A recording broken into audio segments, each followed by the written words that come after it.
Jamaah. Yeah. Oh jamaah. Yeah. Alhamdulillah. Alhamdulillahirrahmanirrahim. Kita masih di Islam itu indah. Tepuk tangan lagi. Semangat belajar lagi. Temanya juga masih sama. Perhitungan sama orang tua gak bahaya tah? Waduh bahaya gak tuh? Tapi pastinya ada tayangan lagi nih untuk jamaah yang ada di rumah dan juga yang ada di studio. Lihat ya, ini seorang anak perhitungan dengan orang tua dan menggugat rumah yang ditinggali ibunya. Kita lihat tayangannya, silakan. Astagfirullahaladzim. Ya Allah, ada yang bilang Ustadz, katanya kalau pelit sama orang tua nanti mendadak miskin. Rezekinya diambil sama Allah. Setuju gak kalau kayak gitu? Aduh, tapi benar gak Ustadz? Wah, penjelasannya Ustadz ya. Benar. Izin Habib Usman bin Yahya, Ustadz Sams, anaknya Haji Muhammad Nur, Makkah. Tafadhol Ustadz. Bismillahirrahmanirrahim. Kepada semuanya dengarkan.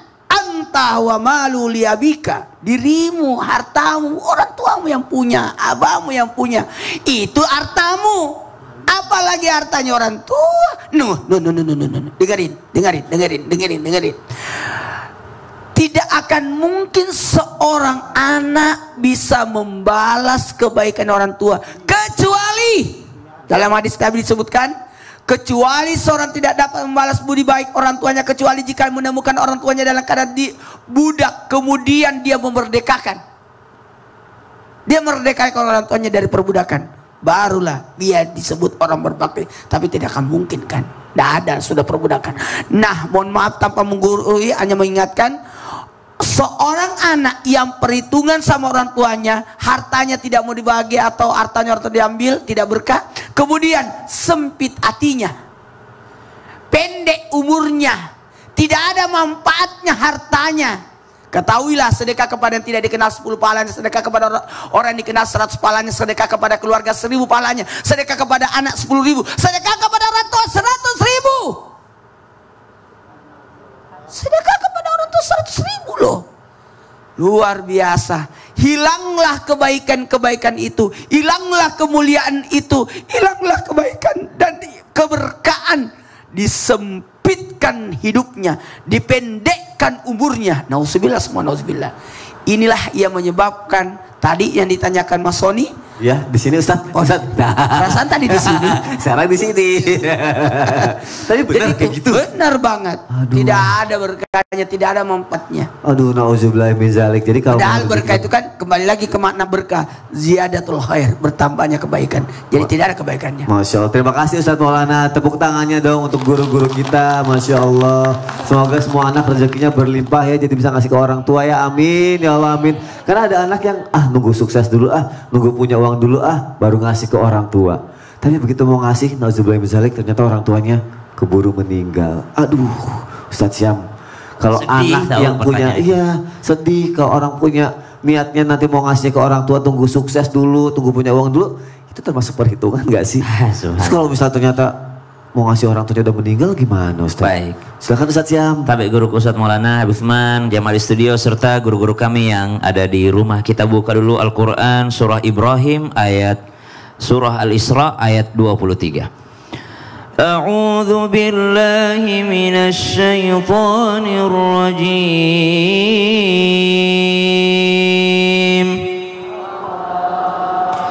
Bismillahirrahmanirrahim. Wa qadha rabbuka alla ta'budu illa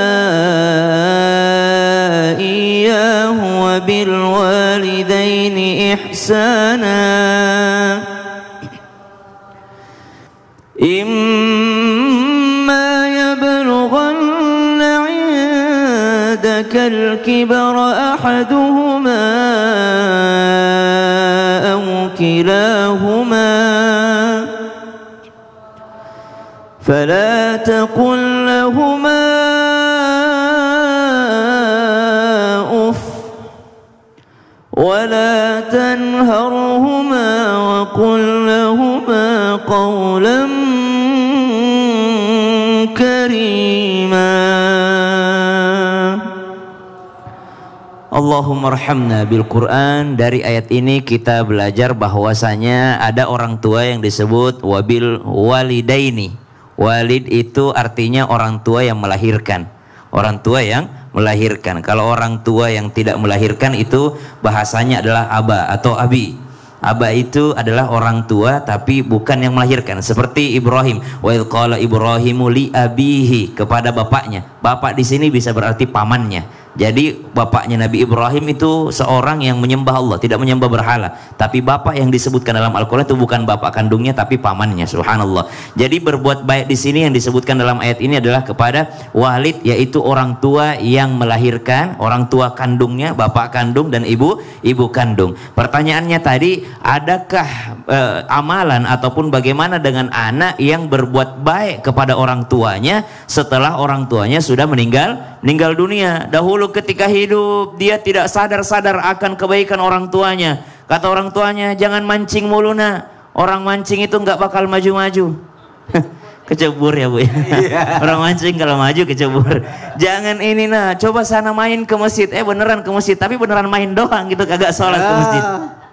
Setelah meninggal dunia dia baru sadar, ya Rob, saya pengen berbuat baik kepada orang tua saya tapi dia sudah meninggal dunia. Maka ketahuilah, anak dalam Islam ada 4 tipe. 1, waladun soleh, anak soleh. Yang kedua, waladun barun, anak berbakti. Yang ketiga, waladun akun, anak yang durhaka. Yang keempat, waladun toleh. Waladun toleh itu di atasnya durhaka. Kalau bahasa kita, mohon maaf ini, anak yang brengsek lah bahasanya. Subhanallah. Ya, jadi di atasnya lagi, waladun soleh adalah anak yang berbakti kepada orang tuanya, baik orang tuanya ketika hidup ataupun orang tuanya sudah meninggal dunia. Itu anak soleh namanya. Waladun barun, anak yang berbakti adalah anak yang berbakti kepada orang tuanya ketika orang tuanya sudah meninggal dunia. Jadi nyeselnya tuh pas orang tuanya sudah meninggal dunia. Nah ini anak berbakti namanya. Jadi setelah meninggal baru baik dia. Tapi ketika hidup dia tidak baik kepada orang tuanya. Subhanallah. Nah apakah ada yang bisa dilakukan kepada anak tersebut untuk menghilangkan daripada dosa-dosanya ketika orang tuanya sudah meninggal dunia? Ada kasusnya, datang kepada Nabi. Nabi memerintahkannya untuk beramal soleh. Karena amal solehnya seorang anak lalu dia niatkan untuk orang tuanya, maka pahalanya akan sampai kepada orang tuanya. Kalau bisa mas sebelum terlambat ya harusnya kita ngasih. Tapi kan tadi bagus alasannya, memang nggak punya apa-apa, mau ngasih apa ke orang tua, harta nggak punya gitu, minimal kasih bantuan, beli minyak tanah kah, dulu kan kita beli minyak tanah, ya beli tabung gas kah, beli apa. Kalau sekarang kalau udah punya, kasih sebanyak-banyaknya buat orang tua. Sedekah atas nama orang tua kalau orang tua sudah meninggal dunia. Terima kasih Ustaz Syam untuk penjelasannya. Tepuk tangan lagi untuk guru-guru kita, masya Allah. Sekalian aku mau nanya nih, mumpung ibu-ibu semua di sini punya anak ya. Biasanya kalau ibu-ibu kan kalau mau minta sama anak kan kayak nggak punya perasaan gak enak gitu ya. Akhirnya bilang, nak boleh nggak minjem uang? Bilangnya minjem gitu kan. Mungkin zaman ada di rumah suka kayak gitu kan. Tiba-tiba si anak ngasih, pas dikasih, nih mah aku kasih, tapi aku pinjemin ya. Waduh, karena bilangnya minjem Bib, jadi anaknya bilang ya udah aku pinjemin. Itu anak itu termasuk perhitungan dong kalau kayak gitu kan. Terus kalau misalnya dia minjemin, orang tua tuh wajib bayar apa enggak Bib? Akhir. Wah penjelasannya Habib Usman, silakan. Ustaz Syam, Ustaz Maulana. Bismillahirrahmanirrahim. Allahumma sholli ala sayyidina Muhammad wa ala ali sayyidina Muhammad. Ingat, orang tua kita adalah orang tua. Kita tetap sebagai seorang anak. Tetapi di sini menarik, ada pembahasan yang luar biasa. Yang mana minjam ini kalau nggak dibayar maka terkatung-katung arwahnya. Sehingga Rasulullah SAW pernah tidak mau menyolatkan mereka yang masih punya hutang. Karena apa? Karena dijelaskan dalam suatu riwayat ketika Rasulullah SAW senderan, ya kan, senderan. Ayo kita mau sholat jenazah. Pas Rasulullah mau bangun tanya, masih punya utang nggak dia? Ternyata masih punya utang. Maka Rasulullah senderan lagi. Terus sahabat bilang, ya Rasulullah aku mewakilinya dan aku bayarin hutangnya. Akhirnya Rasulullah baru bangun dan menyolatkannya. Maknanya ini hutang wajib untuk bayar. Bagaimana kalau orang tua kita minjem? Ya kan? Nggak minjem 100 dulu kan?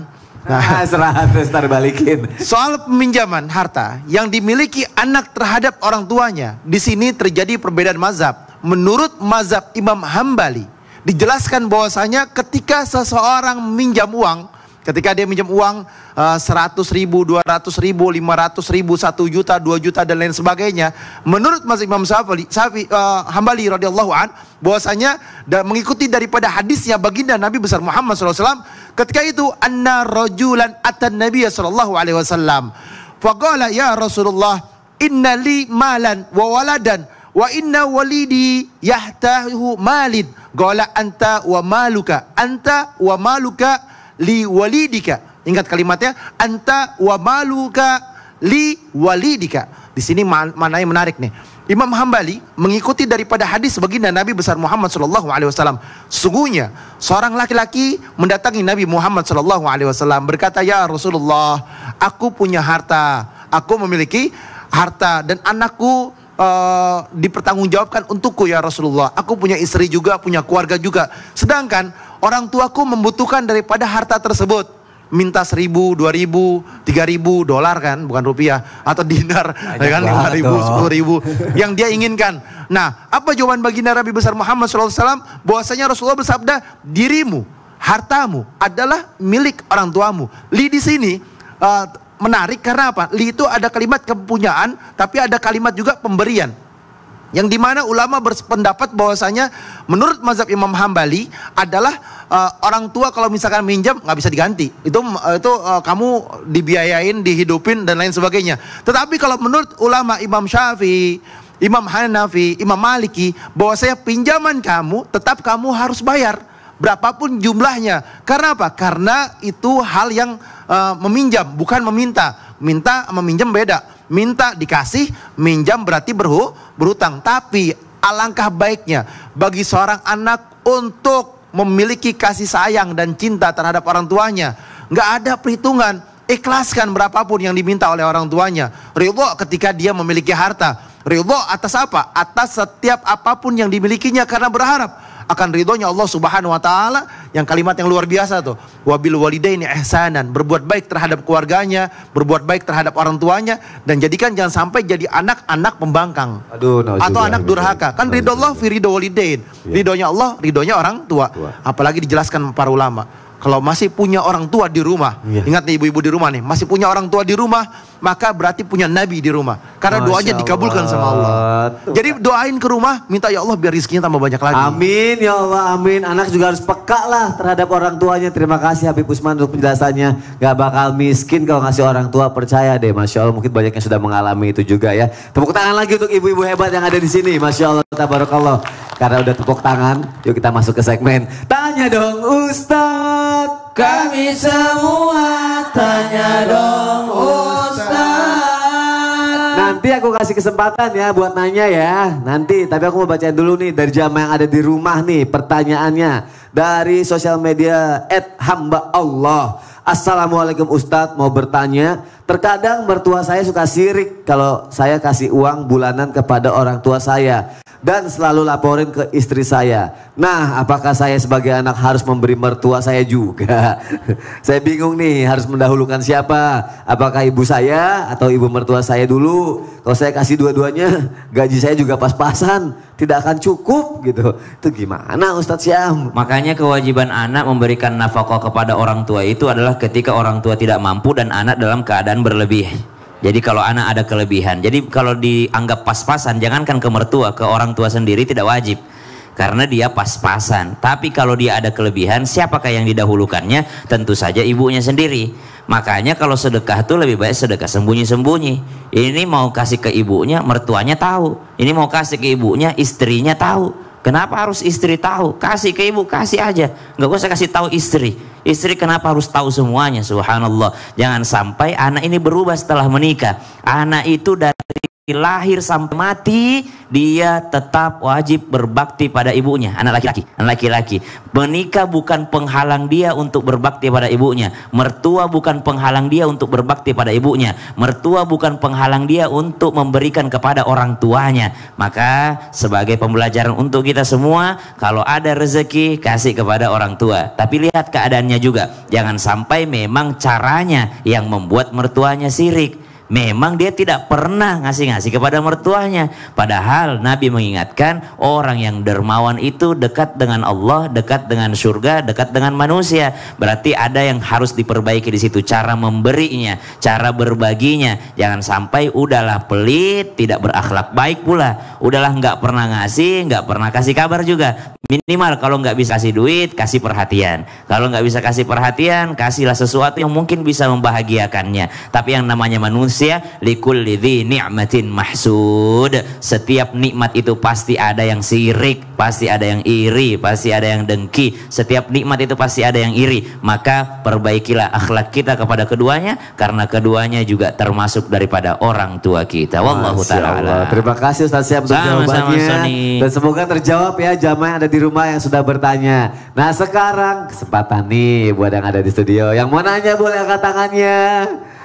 Boleh. Sebelah sini dulu ya. Nanti yang sebelah situ nanti. Ibu deh, ibu silakan. Ibu boleh berdiri. Namanya siapa? Dari mana? Silakan.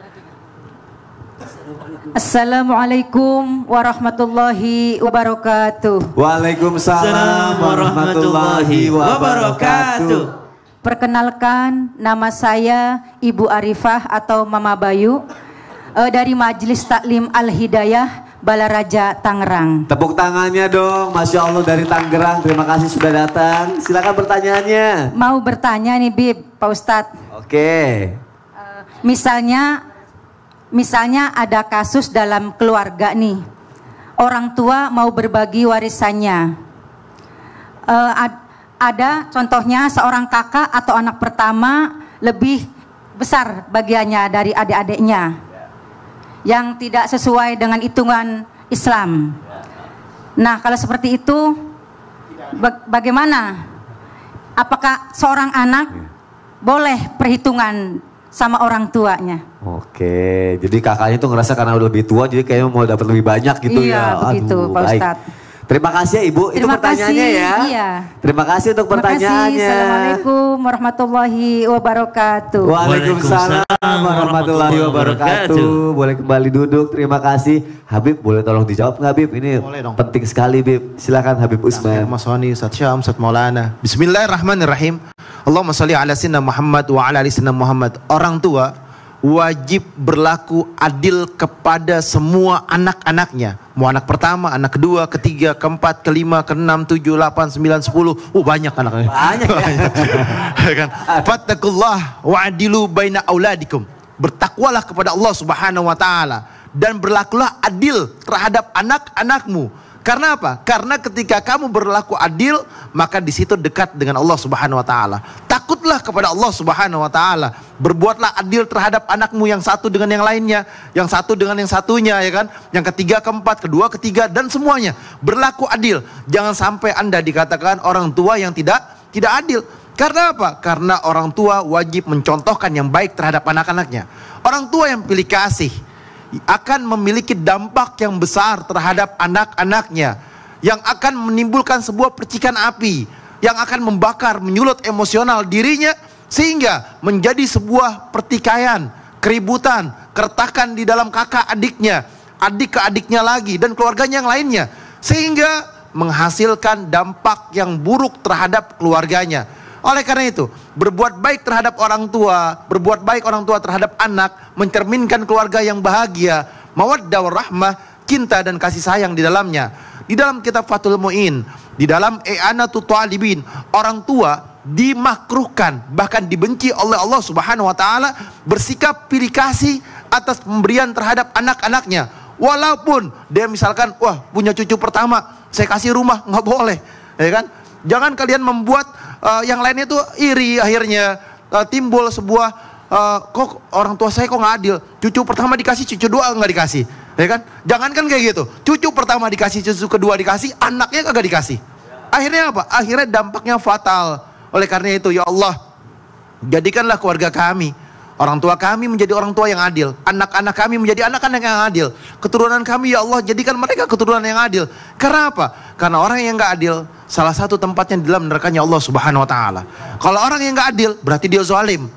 Kalau dia nggak adil, berarti dia zalim. Orang yang zalim finnar, di dalam neraka. Oleh karena itu berharap ya Allah, ya Tuhan kami, berlakulah adil ya Allah kehidupan kami, keluarga kami dan semuanya. Karena apa? Adil itu adalah sebuah kebaikan, sehingga melahirkan anak yang bahagia, keluarga yang bahagia, kakak adik yang bahagia, saling tolong menolong karena Allah, saling menghormati karena Allah, dan saling cinta karena Allah. Masya Allah, aku cinta karena Allah. Aku juga cinta karena Masya Allah. Tepuk tangan dong untuk guru-guru kita, Masya Allah. Bu, aku punya pantun loh, mau dengar nggak? Belum. Belum pantun, ngomong dulu baru cakep. Itu tadi belum pantunnya. Ini Cakep. pantunnya nih sekarang. Ya. Cari peti di tengah gua. Cakep. Guanya gelap, tiada pelita. Cakep. Mari berbakti kepada orang tua. Cakep. Sebab tanpanya kita bukan apa-apa. Masya Allah. Tepuk tangan dong, Masya Allah. Pantun selanjutnya setelah yang satu ini. Jangan kemana-mana, tetap di Islam itu indah. Ngaji loh itu. Jamaah, oh jamaah, alhamdulillah.